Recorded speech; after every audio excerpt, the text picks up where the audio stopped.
Hello everyone, I Vinita Kejriwal welcomes you all to an initiative which is taken by Vincent Financial Services for a talk on women in wealth. We all know that hard work, grit and perseverance are the pillars with which we can create some inspiration and motivation to all of us. Women's Day is around the corner. I thought, what's better than this? Talking about some power stories of a powerful lady. So let me introduce today's guest speaker, Smita Chatterjee. Smita, who is a first generation entrepreneur and also the founder CEO of Centreax Technologies, Centreax Textiles and Citrus. She holds a postgraduate diploma in strategic use of IT and total quality management and several certifications from QAI, Cisco and Microsoft. She is having a cumulative experience of 22 years. She has worked extensively in various domains like chemical industry, tea, agro education and insurance.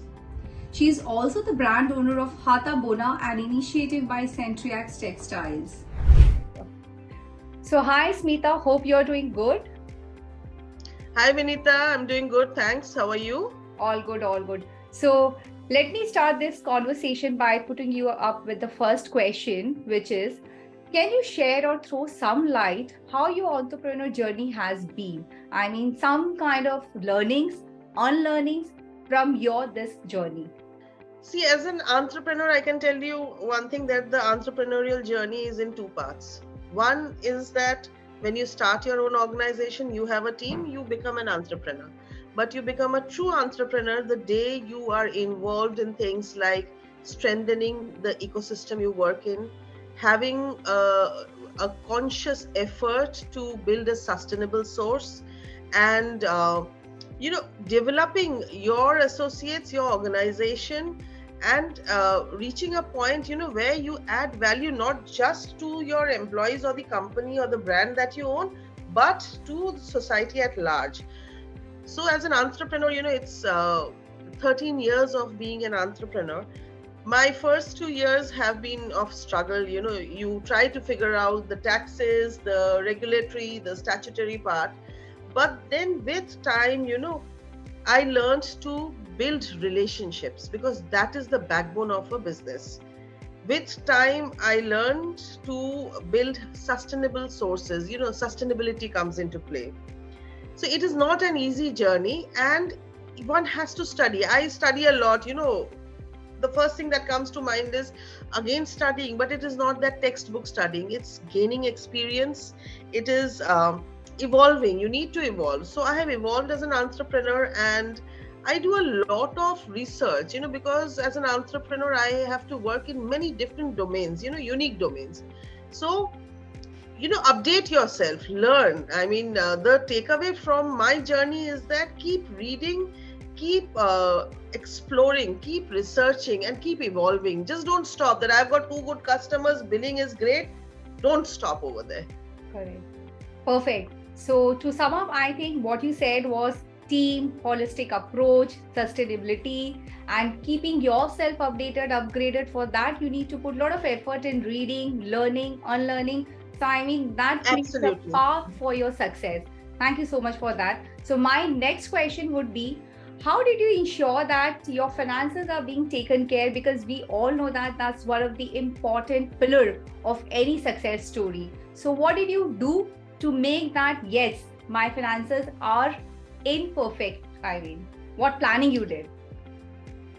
First of all, we try to do it on our own, but we must take professional help in preparing a project plan, because there are many schemes from the central government, and this is especially for women entrepreneurs, that there is a Mudra scheme where you get collateral free loans. Plus, there are many other schemes from other banks, especially for women entrepreneurs, where if you can give a good project plan, there is financial help. And I did avail one such scheme from State Bank of India. Having said that, financially, when you start, you need a seed capital, and it needs a bit of planning. You should be ready to bootstrap. There should be some kind of a financial base ready before you take the plunge. Don't think that I'll get 100% from the bank and then I'll start working. It doesn't work that way. Try to get a customer on board. With the mobilization advance you get, you put in some money from your end, and have a good accounts person. Because I am more of a techno marketing person, a technology person, my finances are not as strong as what a person with a financial background would be.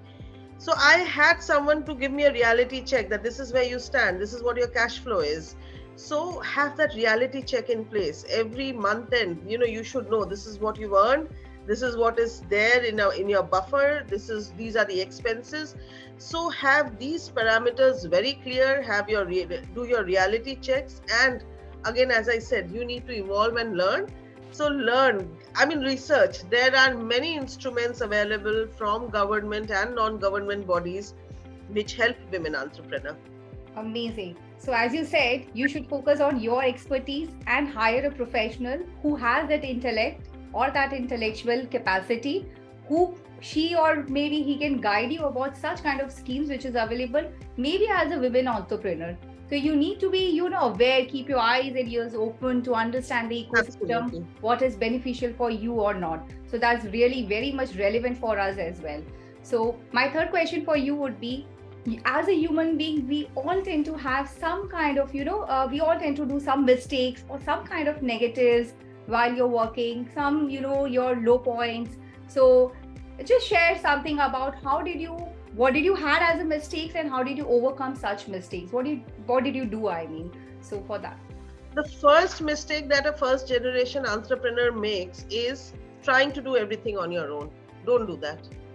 If you need an HR person, even if cost is a hindrance, hire an HR person within the budget you have. Because on your own, you won't be able to do all of it together. You focus on your strengths and let the professionals do what they are good at doing. Like I said, this is a mistake I had made, that at the very onset, I did not have an accounts professional, so to say. I had an accountant who was doing the regular accounting job. But then you need professionals to tell you where you are going wrong, and you do not need yes men in your office. You need people who will tell you that, yes, this is where you are making a mistake, or do not do this. And as an entrepreneur, you must be open to listening to criticism, that you're going wrong, this is not the right course, change your course. So this is one mistake. Second is remunerate yourself. For the initial first few years, I didn't remunerate myself. One must learn to remunerate your own self, because you're putting in time. You need to value yourself, you need to value your time, and that is a very common mistake entrepreneurs make. So these are the two mistakes you have to avoid. This increases your productivity, this puts your organization in a good health. Correct. Amazing. So what you said, that delegation is really important. And second thing, you should pat yourself when you do something good. That keeps you self-motivated. So really very much important for, thriving that success when you're into this entrepreneurship journey. And my last question to you would be one or two message to us, like as a women as a whole, to, to follow that. I mean, because since the whole objective is how, one as a woman can be inspired, motivated. So any specific message you would like to share? Understand what you want to do. There are I come across many new entrepreneurs, aspiring entrepreneurs. They, come and ask, we want to do something. See, me or anybody else in my shoes, I cannot tell you what you have to do. You need to probe deeper and find out what is your calling, where is your calling, what you need to do.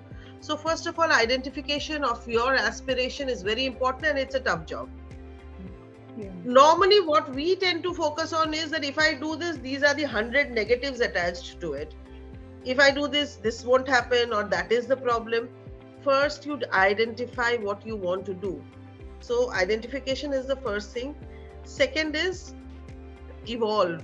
There are many things I did not know, and there are many things I still don't know. I learn, I study. Even at this age, I appear for certification exams, and I attend courses, I attend seminars. So one has to read and study, because there is no two ways about gaining knowledge. Until you read, you will not, make the difference into your organization. And the third thing is empower. Empower your team, empower the ecosystem in which you are working. Build a robust ecosystem, because, like I told you before also, that build relationships. During COVID times, uh, there was everybody was thrown off gear. We didn't know how to go forward.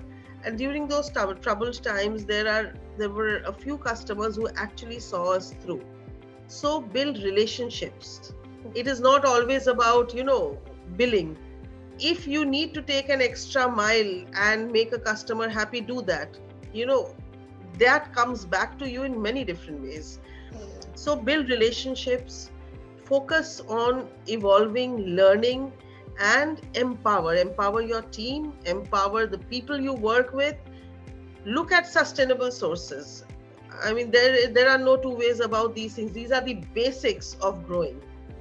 Great, Smita. So for me that we have one similarity, because I also believe in, age is not the hindrance to, study or upgrade or update yourself. So one has to be age is just a number. Age is just a number. So one has to be really a very keen learner, first of all. And Yes. Second, believe in your calling. Just give one chance. Whatever strength you have, don't think too much negative before taking that chance. Unless and until you give a chance to yourself, you don't know the results. So don't think too much about the results. Just one needs to take the first step. First step. You will climb the stairs only when you take the first step. So Yes, I tell the people around me that at least move forward. Take the first step. When you start working, it's then that you make mistakes. So don't worry about negatives and mistakes. First, move ahead. Then we shall see. Exactly. And nurture the relationships, as you mentioned, because Absolutely. Investors, clients are your pillars. So you need to put that time, effort, energy to create that long-term relationship. That was really a power-packed message to all of us. Thank you so much, Smita. With this, I'll close this conversation. I'm really so glad that I had such a lady who inspired so many people. Thank you so much. Thanks a lot, Vinita. Great talking to you. My pleasure. Thank you.